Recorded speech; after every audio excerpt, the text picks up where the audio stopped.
So when we say intentional meaning, it is synonymously connected with the idea of connotation.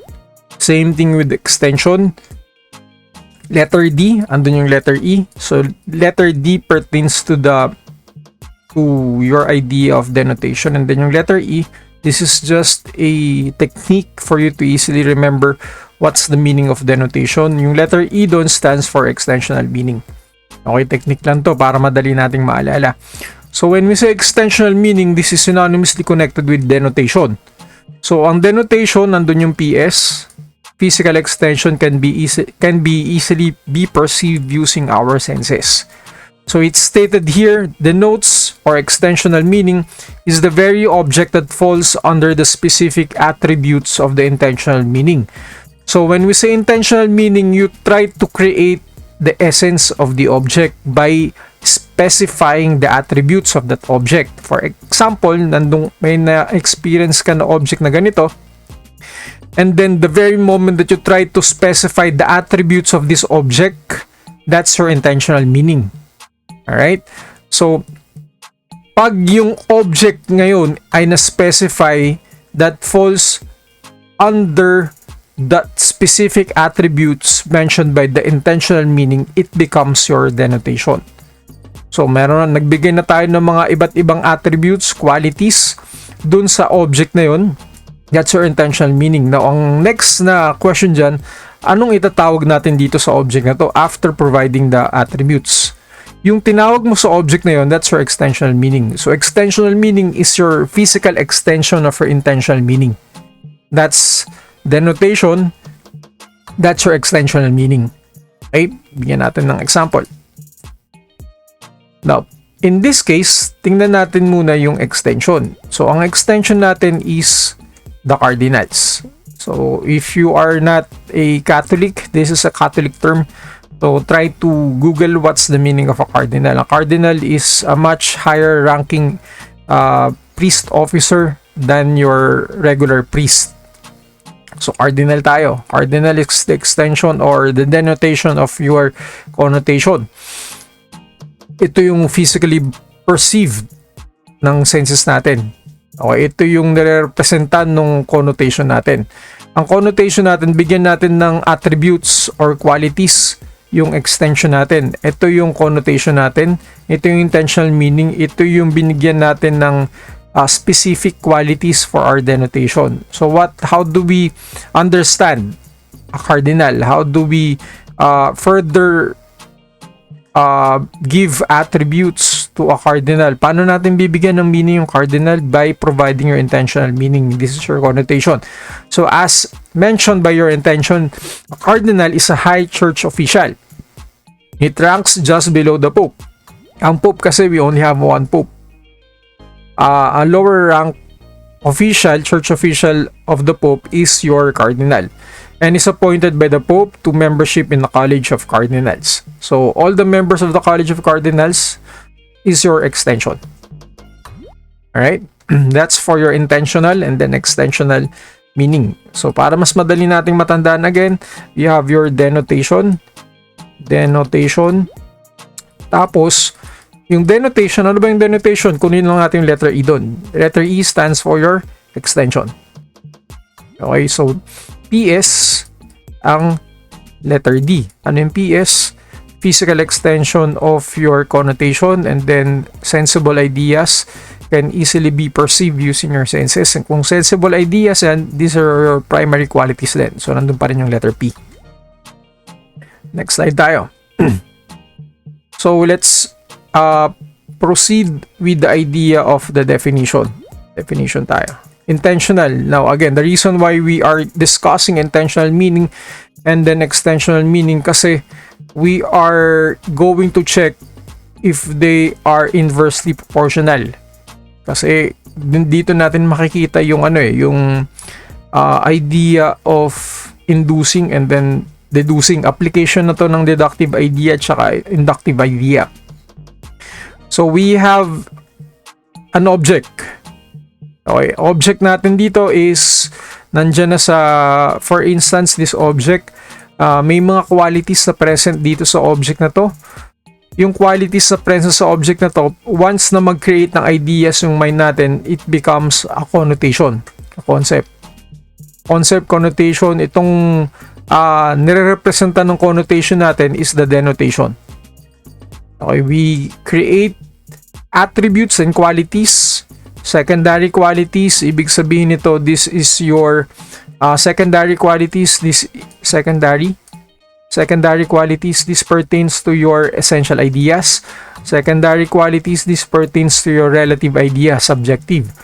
So once we have your secondary qualities, once we have your connotation, once we have your intentional meaning, we provide definition. So it's a one-piece handheld phone that includes battery power and may be used without any peripheral power or antenna. This is your intentional meaning. And the Nokia cellular phone is your extensional meaning. Okay, that term is verbal designation. So designation dito is Nokia or the cell phone. Since marami na kasing na-create na types of cell phone, the cell phone is still part of your connotation. Ang denotation mo, extensional meaning ngayon is the Nokia or the iPhone or the Samsung. So intentional meaning of a cat and then extensional meaning of a cat again. So tingnan natin ngayon, how do we apply these terms to a specific object. So we have a cat, for instance, this is the object, and then ano ba ang extension ng intention? So when we say intention, we try to describe the qualities of this object. So we provide meaning to this object by giving qualities and essence on this object. So ano bang mga qualities niya? Bigyan lang natin ng 3 particular qualities. Pwede siyang furry, it has 4 legs, pwede siyang charming. Now, if we have these attributes that we give to the idea of the cat, ito ang mga lalabas. Now, since ang isa dito hindi furry, we try to cancel this one. So we have extensional meaning of this cat. Furry, it has 4 legs, and then it has charming. So this intentional meaning of the object, magkakaroon siya ngayon ng denotation. Paano mo siya ma-perceive ngayon? Sino ba tong furry? Sino ba tong legs? Sino ba tong charming? So pwedeng to, hindi pwede to. But still, this is still a cat. But it doesn't fall dun sa intentional meaning natin of what a cat is. Okay, so we have a lot of extensional meaning of a cat. It can be Persian, it can be Peter Bald, it can be Brazilian Shorthair, it can be Ukrainian Levkoy. This is another extensional meaning or denotation example of a connotation of the cat. So another example, if we're talking about the ideal partner. Okay, so if I'm a male, for instance, of course, my ideal partner is a female. So if I try to create an ideal partner is my object. So we have to provide qualities and then attributes kung ano bang ideal partner. Ang ideal partner should be, for example, sexy, fair complexion, tall, intellectual, tsaka wealthy. Yan dapat ang ideal partner. So, I already gave my attributes for the ideal partner. That's the qualities of the ideal partner. That's being subjective. So, ito, secondary qualities to. So, ano ngayon yung primary qualities? Extensional meaning. Example lang to. Kasi since extensional meaning is physically perceived by the senses, pwede siyang si Demi Moore, pwede siyang si Gloria Diaz, pwede siyang si Annabel Rama. Okay, so ang sinasabi natin dito about inversely proportional, habang dumadami yung qualities na binibigay ko sa ideal partner, merong mga nakaka-cancel out for the extensional meaning of the ideal partner. Now, if I say sexy, pwede ba dun si Demi Moore? Pwede ba dun si Gloria Diaz? Pwede ba dun si Annabel Rama? Pwede. Now, if I say fair complexion, pwede pa rin ba si Demi Moore, Gloria Diaz, Annabel Rama? Pwede pa rin siguro. Now, if I say tall, same thing. Now, dito magkakatalo pag sinabi kong intellectual. Now, if I say intellectual, of course, wealthy, mayaman naman tong mga to eh. Now, if I say intellectual, ang tanong, intellectual ba si Demi Moore? Intellectual ba si Gloria Diaz? Intellectual ba si Annabel Rama? I have to cancel out individuals who don't fall on the category of being intellectual. Yun yung sinasabi ko na habang dumadami ang intentional meaning, kumukonti yung extensional meaning. So same thing din dito sa ginawa natin dun sa pusa. Habang dumadami yung intentional meaning mo, may nakakancel out ka dun sa extensional meaning. One instance, for instance, the Peterbald. Ito ata yung Peterbald, yung walang fur. So habang dumadami to, nababawasan yung extensional meaning. That's the meaning or essence of inversely proportional, yung intentional meaning at extensional meaning of a specific term. Tingnan natin dito. So as the intentional meaning increases, the other extensional meaning decreases. Yun yung ibig sabihin ng inversely proportional. Inversely, ibig sabihin, ito, habang tumataas, yung isa bumababa. That's inverse proportional. So this is a basic principle and law under the intentional and then extensional meaning of a specific term. So let's check. Habang tumataas to, when I say, if I'm going to give a continent increasing intention, tingnan natin yung increasing intention and then decreasing extension. From general, that's your increasing intention, and then decreasing extension is the specific term. Increasing intention, tingnan muna natin yung particular, kasi decreasing extension is the specific object that can be perceived by the senses. GCIC is a school which is located in Taguig. Taguig is located in Luzon. Luzon is located in the Philippines, and Philippines is located in Asia. So nagkakaroon tayo ng movement. Yung decreasing extension natin kasi dito is the school. Saan ba located ang school na GCIC? Ang school na GCIC is located in Taguig. So tumadami na, tumataas yung intention. Intention natin is the location. So from Taguig to Luzon to the Philippines to Asia to the continent. Okay, yun yung ibig sabihin ng from general to specific. Nagsimula tayo sa general, yung continent, increasing intention, pero bumababa kasi saan mo ba makikita yung continent? Makikita mo siya, ang continent, kasi marami tayong continent eh. The continent that I can give is Asia. So nagdi-decrease na ngayon yung extension. So pwede mo bang mapuntahan yung Asia? Pwede, nandito yung Asia. Pero yung Asia, nagdi-decrease ulit. Kasi malaki ang Asia, pwedeng sa China, pwedeng sa South Korea, pwedeng sa Japan. Pero I decided to decrease it further sa Philippines. Okay, nagkakaroon ng decreasing extension. Saan ba ang Philippines? Part ng Asia, pero if I'm pertaining about the specific school, saan ba ang GCIC? Ang GCIC is located in Asia, in the Philippines, in Luzon, in Taguig, and in GCIC. So decreasing intention naman tayo from specific. Sa pag sinabi nating decreasing intention, kabaliktaran naman.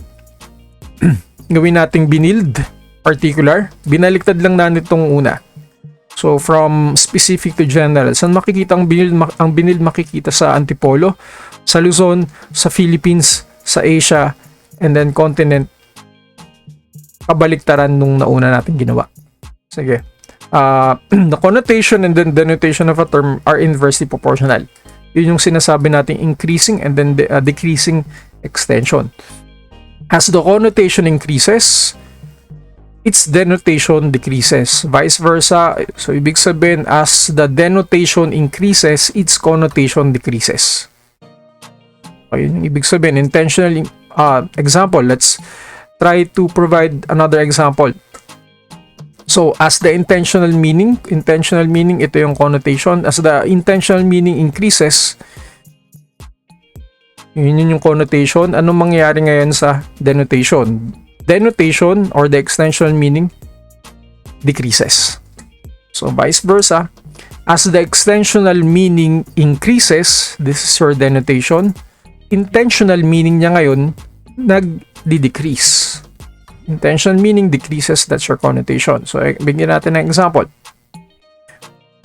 So when I say increase natin kasi cotton ball, we have teeth, we have monoblock. So is this an example of connotation or denotation? In this case, since cotton ball tsaka teeth tsaka monoblock, pwede nating ma-perceive using our senses. This is an example of denotation. So kung denotation siya, this is an extensional meaning of your connotation. So sabi, dumadami. So kunin natin tong extensional meaning. Extensional meaning, dumadami, marami tong denotation. Tama? So kung dumadami tong denotation, ano mangyayari ngayon sa connotation? Dapat kung dumadami tong denotation, yung connotation mo kumukonti. So extensional meaning increases. Ito yon, check. Tingnan natin yung kabaliktaran. Intentional meaning decreases or your connotation decreases. Okay? So ito, ano bang connotation ng denotation ng cotton ball, teeth, tsaka monoblock? Bigyan natin daw ng connotation. Ano ba yung connotation? This is your qualities. Ano ba yung qualities ng denotation? Isa sa mga qualities ng denotation is pagiging dirty white.